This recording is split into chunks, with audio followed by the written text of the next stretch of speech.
મિર્જાપર ગ્રામ પંચાયત દ્વારા ત્રિરંગા યાત્રાનું આયોજન કરવામાં આવ્યું। સ્ટોરી રિપોર્ટ બાય કરણ વાઘેલા, ભુજ। આપણું નામ સાહેબ શું? ચાવડા રતિલાલ મંજીભાઈ। સાહેબ, આજનો જે તિરંગા યાત્રાનો પ્રોગ્રામ હતો કેવો અને કેવી રીતે?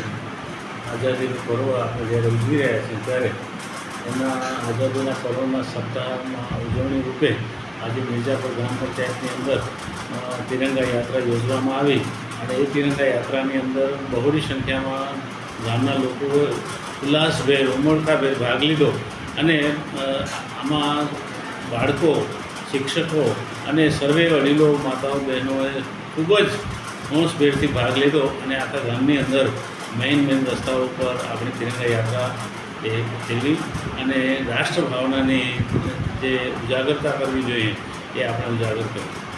સાહેબ, આની અંદર આયોજનમાં કોણ કોણ તમારે આપની સાથ સહકાર આપે? આયોજનમાં આપણને તાલુકા પંચાયત તરફથી સાથ સહકાર મળ્યો। આપણું આયોજન છે તાલુકા પંચાયત અંદર હતું। એમાં આપણા ગામના અગ્રણી ભાઈ શ્રી અરવિંદભાઈ, રાજેશભાઈ અને તમામ જે અગ્રણીઓ છે એમણે સાથ સહકાર આપ્યો અને ખાસ કરીને કન્યા શાળાના આચાર્યબહેન, પછી પ્રાથમિક શાળાના આચાર્યબહેન, હાઈસ્કૂલના આપણા પ્રિન્સિપાલશ્રી અને ગામના તમામ જ્ઞાતિજનોએ ઉમળકાભેર ભાગ લીધો અને હોંશભેર આપણે યાત્રા કાઢી।